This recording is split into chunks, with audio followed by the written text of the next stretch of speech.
Hello there. Thank you so much for joining us once again right here on Zero to Free. I am your host, Mokoena Moloto. Look, we're going to be having a very exciting episode today. We've got a team of people here that have started their own company called the Findamentals. I wanted just to tell you a little bit about that right now. So Findamentals is an institution that offers courses on many aspects of good financial management, from budgeting and saving to planning for retirement. They have given themselves the mandate to gear the citizens of South Africa for a future of great financial stability. In the words of the founders, they have big dreams to democratise financial literacy for every individual in the universe. And we're going to learn a little bit about that.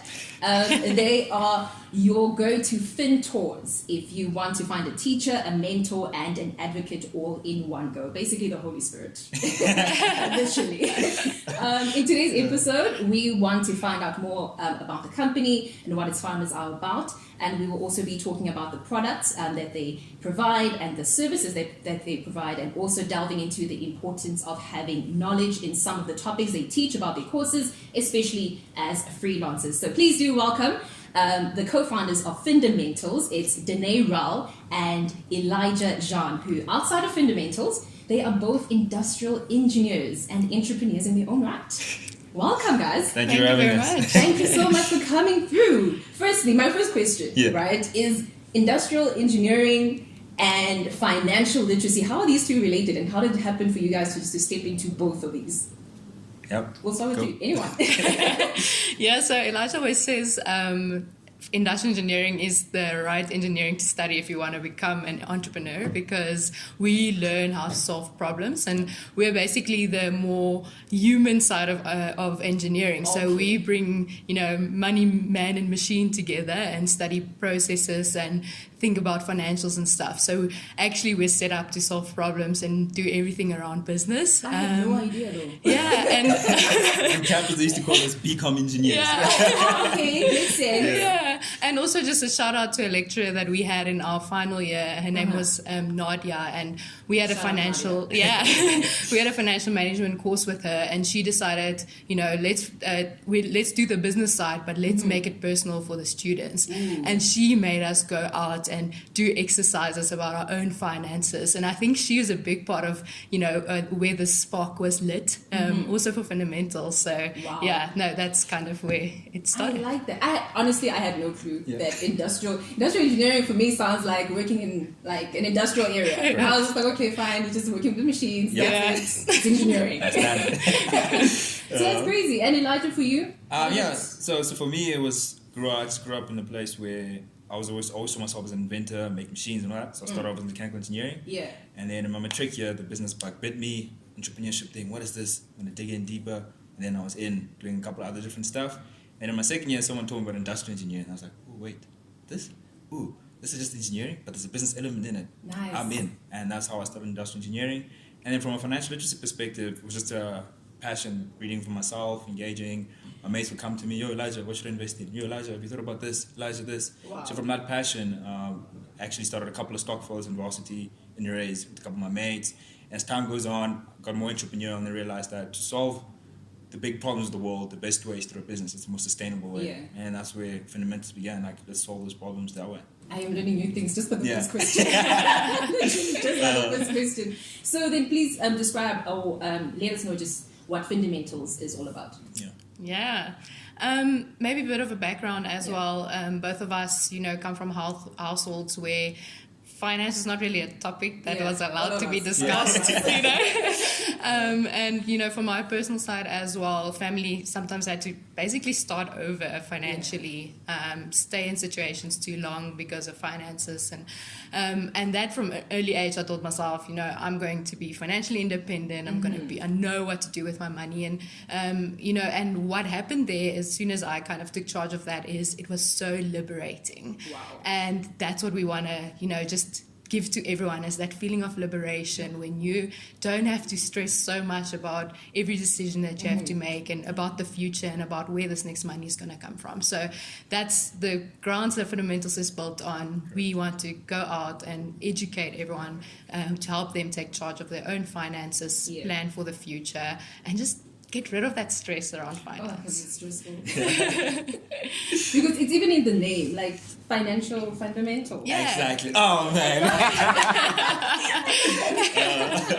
So then you guys provide like education on finance and finance management and all of that. So on the topics that you guys have, or on the topics of finance, what would you say is the most important topic for the people that come to you guys for the services or your students, and why do you think that is?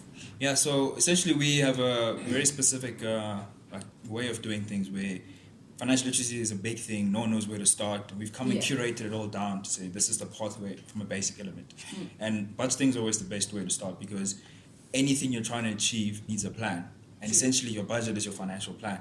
Like you can start investing, you can start doing this, but if your budgeting habits are not intact, anything else is kind of pointless. So we generally start with budgeting, from there going into savings, because once you've budgeted, you start saving, you then prepare yourself for emergencies and the likes, then go and figure out how you're paying off your debts, are there any debts, and then we get into investing in retirement. So that's generally the flow of stuff going forward and how we go about it. Yeah. Oh, nice. Yeah, and people think, investing is the thing, right? And jump straight to investing. Yeah. And what we really focus on is laying the groundwork first, before you even get to investing. Because if you're going into debt every month just to buy groceries, then why are you investing?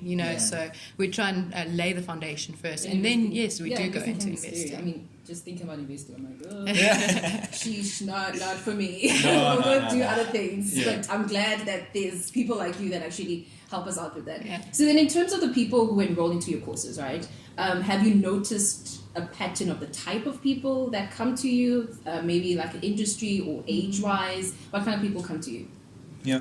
So we've got different packages for different kind of spectrums. So again, our big mandate is a universe of financial individuals. Like our goal is one day, even aliens, when they come to Earth, need to be like financial management. You know what I mean? This is what happens here. This is how you manage your money if you want to stay here a little longer. So that's our big audacious goal. And doing that, there are different types of people, different age groups. So we started off with the blue collar space with a workshop kind of setting. Yeah. From there, went into university students, built an LMS, or built a course in an LMS for students, online course. And we just recently, 2-3 weeks back, finished the high school package that we're looking to partner and roll out as well. So that's really, again, ambitious, as you said in the beginning, trying to get out this content as far and wide as possible. Yeah, I like the fact that you guys go to high schools, because I know, I studied business studies in high school, but it wasn't really, it really doesn't get into a lot of things, because all you want to do is just pass the exam and move on. So the thing is, we don't have those skills, and it has been said so many times on social media, people have been talking about it, that we don't have the skills it takes to become successful adults. Yeah. That's why adulting is so hard. Yeah, exactly. But okay, we're just going to take a real quick short break, and then we'll be back with more from Findamentals. Sweet. Thank you. This podcast is created and sponsored by Moya, a financial app that helps freelancers with expense management, invoicing, and getting paid on time. If you have an outstanding invoice with long payment terms, get in touch so we can help you out. Firstly, Coffees and Convos is returning on the 30th of July 2022 to give you another opportunity to learn about the world of networking, while also getting the chance to put those lessons to use. Learn the do's and don'ts of networking, how to work with brands, play fun games, and test the Moya app live with us. Hope to see you there. This savings month, Moya and Findamentals are bringing financial literacy to 20 lucky winners. The winners will get complimentary access to a financial literacy course at no charge to you. You will learn about finances and how to manage money. Are you interested in learning more about budgeting, saving, debt, and investing? Click the link in the description and fill in the form if you are. Lastly, don't forget to subscribe to our Moya Mondays weekly newsletter for weekly tips and news about the world of freelancing.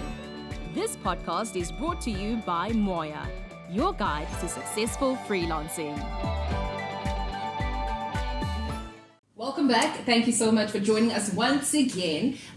Just remember that this podcast has been sponsored and created by Moya Money. So we just want to thank you for that sponsorship. We thank you so much. So we are back with the Findamentals. This is Elijah and Danei, and they're talking to us about all financial literacy, and we're going to continue with that. Yep. Yes. So when it comes to financial literacy, what do you think are the gaps in education, and how is Findamentals filling those gaps for students? Ooh, good one. Yeah. So firstly, I think there's a lot of information out there. It's just overwhelming. Kind of you Yes. read a lot of stuff and you don't know what to apply first and, who to trust. So I think firstly, just curating the information a little bit so that, it kind of follows a logical progression. Yeah. Secondly, we can know everything about finances, but if we don't apply it, it's not going to make any difference in our lives.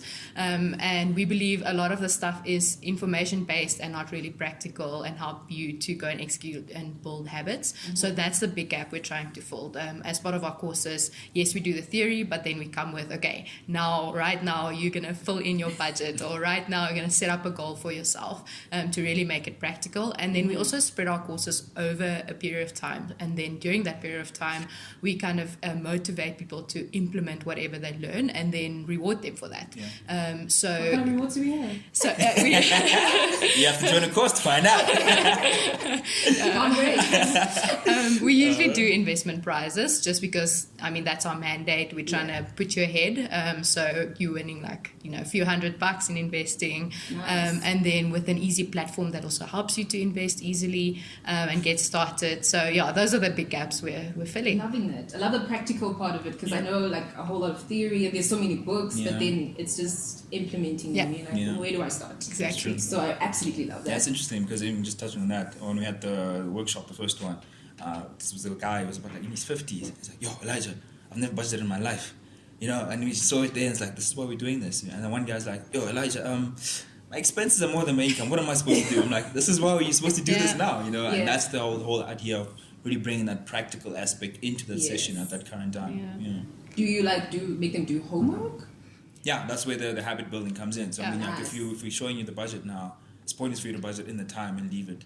So now the tool we add on to that is an expense tracker. So now over the duration of the program, you now need to be tracking your expenses to make sure it relates to your budget, and then from there you're building a habit and getting that consistency. And that's the idea. Oh, that's great. Yeah, and we really try to have long-term impact. Yeah. One of the guys came to us about 6 months after we did a course with him, and he said, for the first time, my car broke down and I didn't have to go into debt to pay for that. And he was like, I had an emergency fund because of you guys, and I could fix my car. And I think that's kind of the long-term impact, and that's a long-term story that we want to hear or the effect we want to have on our Fintors or financial mentees. Fintors. Love that. This is a podcast for freelancers and people that are in the gig economy, and so many people have literally tipped into that gig economy in South Africa. So in terms of financial literacy, what principles do you think are important for people that have inconsistent income, just so that they're not just surviving, but also being able to live comfortably? Yeah, so from personal experience, I consult a little bit on the side as well, and don't have a 9 to 5. And what at first I was getting paid on time, and so it was cozy. And then I got a new customer, and they're like, no, we're not going to pay you before the first of the month, or so that was challenging. And then I had to now I had to go and apply what I teach other people. And I think again, like we said earlier, the most important thing is then planning, right? And especially as a freelancer, planning your cash flow. So if you have an idea when money's supposed to come in, also know how long you're going to have to go with that cash, right? And how many expenses you're going to have to cover with that. Maybe a practical tip, what I actually ended up doing is from my emergency fund, I keep a portion of that within my transactional account, just so that every month, or at least 1 month, I can cover my debit orders and my expenses and not be homeless for that month. So no matter what happens or what time of the month my customers pay me, I know I'm covered just for the basics. So I think, planning is very important. And then the other aspect is, how freelancers kind of get their business money and their personal money kind of mixed up all together. And I know you guys have I know you guys have said on the podcast as well, keep those separate. Yeah. But the other important thing is don't bank on your business always being the long-term solution for you. You need to be setting up your business and your business's savings and investments and long-term growth, but also your personal savings and investments and long-term growth from whatever money comes in. And that can be small, just start now, start small, but still think about your savings, think about your investing, think about retirement outside of, your business. And I know it's hard to separate those two because it's usually me alone. But I think that's keep that in mind. Nice. So I hear you spoke about emergency fund. What is an emergency fund? Let's get there. Yeah. So essentially, so emergency fund is really just a place where you've kept cash. So when an emergency happens, you can get to it, right? So this is then usually for a time where you're not, in the freelancer perspective, where someone's not paying or something happened to you and now you don't have steady income. So essentially the mandate, or what you should plan about, is looking at your expenses. Again, why budgeting is important. So now you have a number. Okay, on a monthly basis, I spend 10 grand. Emergency funds then saying, okay, cool. For the next 3 to 6 months, I want to be secured. In case something happens, I'll be able to survive without any steady income. Sure. So you take your 10 grand, multiply it by 3 if you want to be secure for 3 months. That gives 30K. And now that's your target and your goal for emergency fund. And you say, okay, cool. I'm now working towards saving towards this until I get this 30K, and this becomes my nest egg. And in this situation, then, when someone's not paying, you're not stressing because I've got that 30K there. I can pull out and pay my expenses, And you need to, and that's the idea. And if as a freelancer, stuff are a bit ad hoc, then you try and aim for 6 months. So you know that for a stint, I don't need to worry. I can relax and just focus on finding more customers as opposed to just trying to get work and do a lot of work, and make sure I find quality customers for a more consistent kind of contract. And that's the idea behind emergency fund. From a practical perspective, you need to keep that, or ideally keep that from your transactional account. Because if you get to the 3 month goal and you have 30K just chilling in your transactional account, you might be somewhere and be like, 4 months has happened and nothing's happened. I can tap into this 30K, you know what I mean? And then you start swiping, and then boom. 2 months down the line, something happens. Your tire bursts, geyser bursts. Then you're like, the tire. That 30K is gone no more. So ideally, you want to keep that in a separate account, a separate savings account, either with a different bank or a different thing altogether that you can't really spend easily. Yeah. But it also has to be easily accessible for if emergency happens. If a geyser bursts, you need to fix that in a couple of days. Yeah. So it needs to be something you can tap into. So ideally, a money market or a fixed deposit of sorts, or a savings account within your transactional account is best. For that. All right, that's actually a great idea. Yeah. It's a brilliant idea. Why didn't I think of it? Awesome. But again, you know what I mean? That's what I hear. Another thing is some people might get scared, like, 30K, how am I going to get to that? And it's not about you need to get to 30K for the 3 months now. Yes. It's knowing that's there and then going back to budget. Okay, cool. Let's take 5% or 10% of what I get every month and pump it into this. Yeah. And it's a consistent, slow journey towards this. The whole financial literacy, financial freedom, financial, whatever you want to call it, but the financial journey is really about consistency in time. That's the fundamental line. Yeah, starting small and taking time. Okay. Yeah. And you guys spoke about planning, right? Yeah. I know, when income is inconsistent, planning can just go literally down the drain. It's not quite easy. So with the previous question that I asked in mind, well, not the emergency fund, the other one. How do you then encourage people to put these principles into practice? Also keeping in mind that sometimes it's so inconsistent to a point where you know that you're going to get paid, let's say on the 15th by a certain person, but that person doesn't pay you back or doesn't pay you on the 15th and then pays you on the 30th. So how do you then take all those principles that you guys are teaching into practice with those kind of people? Yeah, it's interesting. I think, as people who have a 9-to-5 job and kind of very low risk of not being paid, you maybe think on a shorter period of time. But as a freelancer, I would say, you have to think about a longer period of time and be prepared for a longer period of time. Like Elijah also said, then you don't have a 3-month emergency fund, you have a 6-month emergency fund. Things are inconsistent. And, I think as long as you are covered for a certain period of time and make sure you are covered in your expenses, then whatever is thrown your way, yes, maybe it'll be a bit tight, and so, but it gets tight, man. But at least your basics are covered. And then, I mean, from a business perspective, maybe focusing on things like retainers is always a good idea. So, you don't get my services, or even if you don't use me in this month, I know there's a small amount that I'm assured to get. Right, so things like a retainer is always a good idea, and finding customers that are going to return to you. It's much easier to get a current customer to return to you than acquiring a new customer every time you want a new contract. Cool. Just to add on that, so with the budget, it's not. A misconception that people have is that a budget is something I do in the beginning and that's it. Game over, set in stone. I'm not looking at it again. And that's a big misconception, because the budget is just the plan. I mean, if you're planning to go to Cape Town and you're driving 2 hours in, there's a roadblock, and you're just going to stop and go back and be like, deuces, no more Cape Town for me. But you're going to figure out, okay, cool, how do we go around this detour? Is there another route that we can use? And you're going to find a way to get there most efficiently. And that's essentially what you should be thinking about in those instances where on the 15th you're not being paid, is to go back to the budget. What stuff can I cut out? How can I plan this and redirect this to maybe to the 13th? But then without the plan, you wouldn't know which one to redirect, which one to change. And that's essentially what you can practically do, is to be flexible about your budgeting and the way you treat it from a segment or a time-based perspective.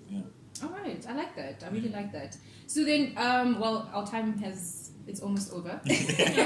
Really loved having you guys and learning so much from you. I just wanted, because I'm already signing up for the course. I'm down for that. That's set in stone. But tell all the viewers, everyone that's listening, why they should sign up for this course and why it's so important for them to sign up for Findamentals. Yeah, thank you guys. As we said, we're Findamentals, and we are here to educate everyone about how to take charge of their finances and just prepared for their financial future. And we are trying to really take all of the information out there, curate it into something that is specifically for you, that speaks to you and where you're at, and come with practical steps on how to start, what the next step is, and give you the tools that you can continuously and consistently use to manage your own finances. That's Findamentals. Hope you can join us soon. Sweet. You heard it from you. What is it? Fintors. Fintors. Yes. You also can become a Fintee. Indeed you can. So thank you so much for joining us. Thank you guys so much for joining us as well. What you guys are doing is totally brilliant. Something that everybody, not even just freelancers, but just anyone that needs financial management will really benefit from. So thank you so much once again. We'll see you in another episode with 0 to 3. Chowsies. Bye.